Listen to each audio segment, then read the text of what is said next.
E se você soubesse dos seus direitos antes de precisar deles? Violência doméstica, com doutora Maria Cristina Moreira. Conheça seus direitos. Queridos, boa tarde. Com muita alegria que eu volto aqui hoje para falar com vocês, mas não necessariamente sobre direito imobiliário. Hoje nós vamos começar vários episódios sobre violência doméstica, em atenção, né, ao que nosso canal é. O nosso canal é um canal de consciência jurídica. Então nós temos liberdade, livre trânsito para, né, circular entre os temas que mais têm desafiado, né, a sociedade. Porque eu entendo que o bom direito, ele é feito para a sociedade, ele não é feito para atender necessariamente a reclamos próprios. Então, como parte da sociedade, eu entendo que agosto merece uma parada, mesmo que seja, né, diante de temas que eu tenho tratado, né, com certa constância, para tratar de um tema que está muito, infelizmente, muito forte, né, nas nossas vivências sociais, que é a violência doméstica. Então, como há 20 anos, exatos 20 anos, foi criada a Lei Maria da Penha, chamada por Maria da Penha, que é a Lei 11.340 de agosto de 2006, é que nós vamos dedicar 8 episódios para tratar do tema. Então, como a nossa visão do direito tem muito a ver com prevenção, nesse momento eu te perguntaria: e se você soubesse primeiramente dos seus direitos antes de precisar deles? Não seria melhor assim? Então, nesse sentido, eu queria que você hoje, para si ou para quem você conheça, com quem você acha que possa, né, compartilhar esse vídeo, que tem esse viés de esclarecimento, né, de consciência, para que, de modo que nós possamos tratar, né, de assuntos muito importantes. Primeiramente, quando a gente fala de violência doméstica, a gente não fala necessariamente só de violência contra a mulher. A gente fala de um âmbito mais amplo, que é a chamada violência familiar. Porque, às vezes, ou por vezes, ou mesmo com certa constância, a vítima mais incidente e direta é a mulher. Mas existem vítimas que são, digamos, decorrentes dessa afronta direta à mulher, que são os filhos, que muitas vezes são os idosos com os quais essa mulher convive dentro do âmbito familiar. São os vulneráveis, que são pessoas doentes, né, que eventualmente também sofrem a violência junto e não tem como reagir.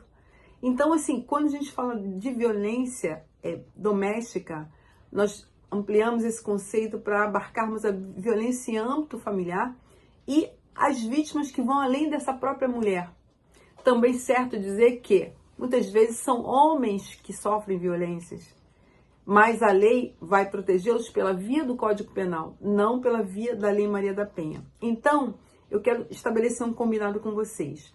Embora nós estejamos a festejar os 20 anos da Lei 11.340, que é a Lei Maria da Penha, e que trouxe um avanço enorme, que é considerado uma das leis mais importantes no globo terrestre em termos de asseguramento de direitos humanos, a essa vulnerabilidade física da mulher. Certo é que a humanidade como um todo está sofrendo violências. Essa é a grande verdade. E quando essa violência se coloca dentro de um lar, dentro de uma família, muitas vezes o homem também a sofre. E é importante ressaltar isso, porque aqui nós não estamos fazendo nenhuma defesa de gênero, ou seja, que somos a favor do homem ou da mulher. Nós estamos tratando da lei em si, mas também conscientes de que essa violência ela pode acontecer com qualquer um dos integrantes dessa família, de maneira direta ou de maneira indireta. Então, hoje, voltando ao tema inicial, eu quero perguntar a você: e se você soubesse, primeiramente, quais são os seus direitos, antes que a afronta, né, que a violência fosse sofrida? Ou mesmo qualquer outro âmbito, né, em que se reclame a consciência jurídica para que você possa fazer uma defesa de si mesmo, né? Ou buscar um profissional apto a fazê-lo, né? Normalmente um advogado. Então, eu queria dizer para vocês que quando a gente fala da Lei Maria da Penha, ela trabalha com 5 tipos específicos de violência. Quais sejam eles? A mais comum, que é a violência física, que todos nós já sabemos, infelizmente, como ocorre.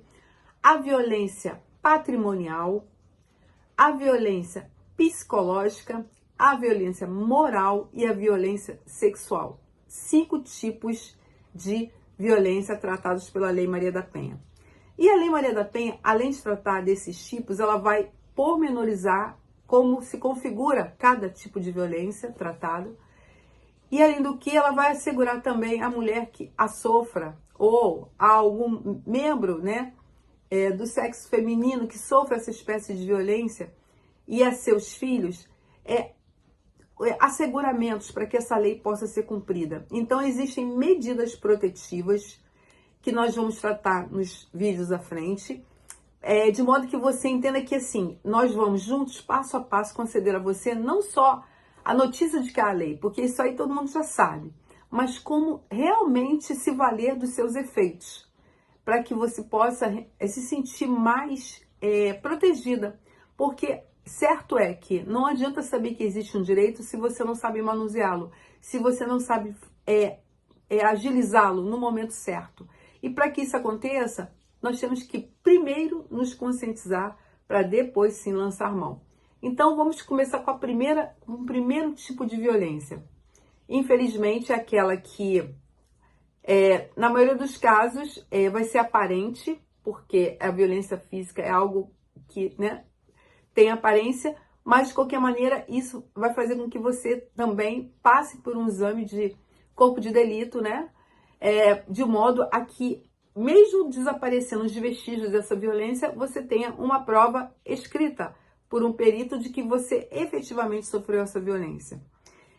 A depender, né, digamos assim, do âmbito de como essa violência tem acontecido, ou seja, se o autor dela continuar no lar, ele pode sofrer sim uma medida protetiva judicial. Você pode sofrer em relação a uma medida protetiva de modo que ele seja afastado do lar, podendo até, né, conceder-se uma prisão a esse agressor, a depender, né, das circunstâncias, se ele permanece no âmbito do lar, se ele já tem algum antecedente, a depender do grau dessa lesão, enfim, há muitas variantes nessa lei para que você possa saber, né, e assim se valer. Mas, de toda maneira, o primeiro passo é o seguinte: aconteceu a violência, ou ela está na iminência de acontecer, você tem alguns canais de comunicação que você pode lançar a mão de imediato, como o 180, né, que é um canal direto, ou mesmo, né, o 190 no primeiro momento,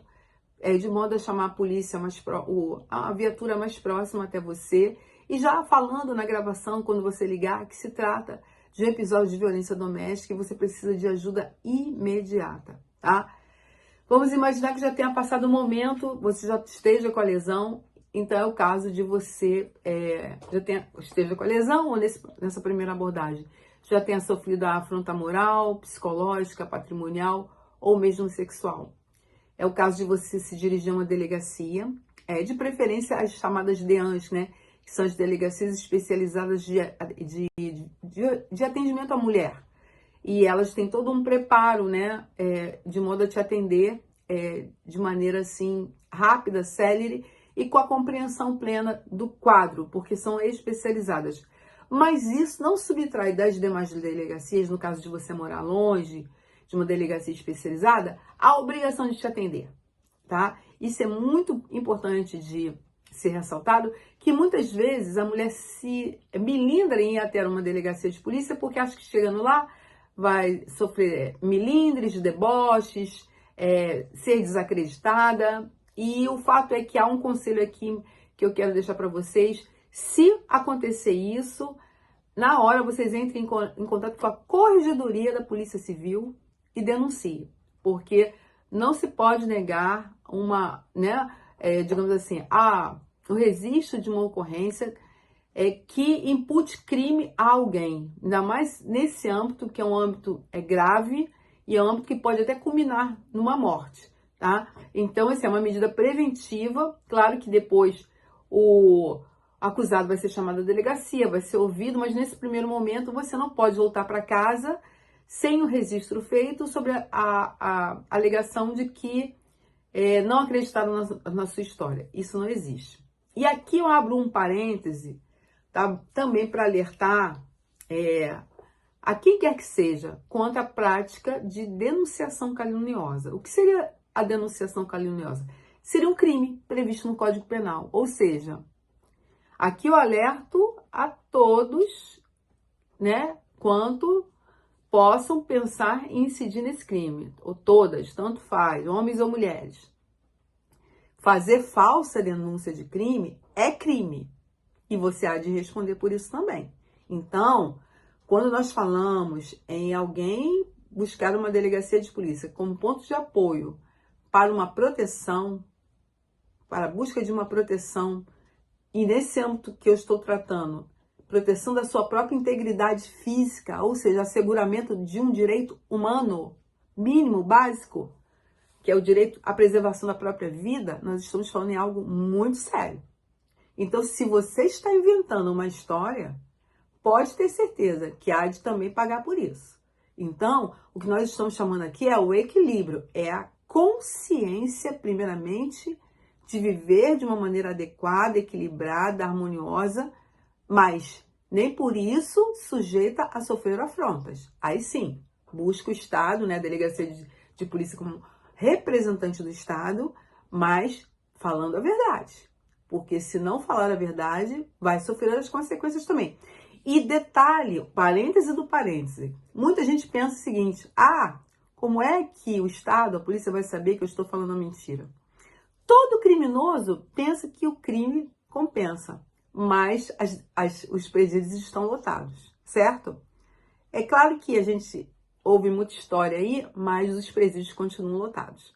Então, eu só estou deixando esse contraponto para sempre advogar a favor da boa-fé e da proteção efetiva daqueles que efetivamente têm o direito a seu lado.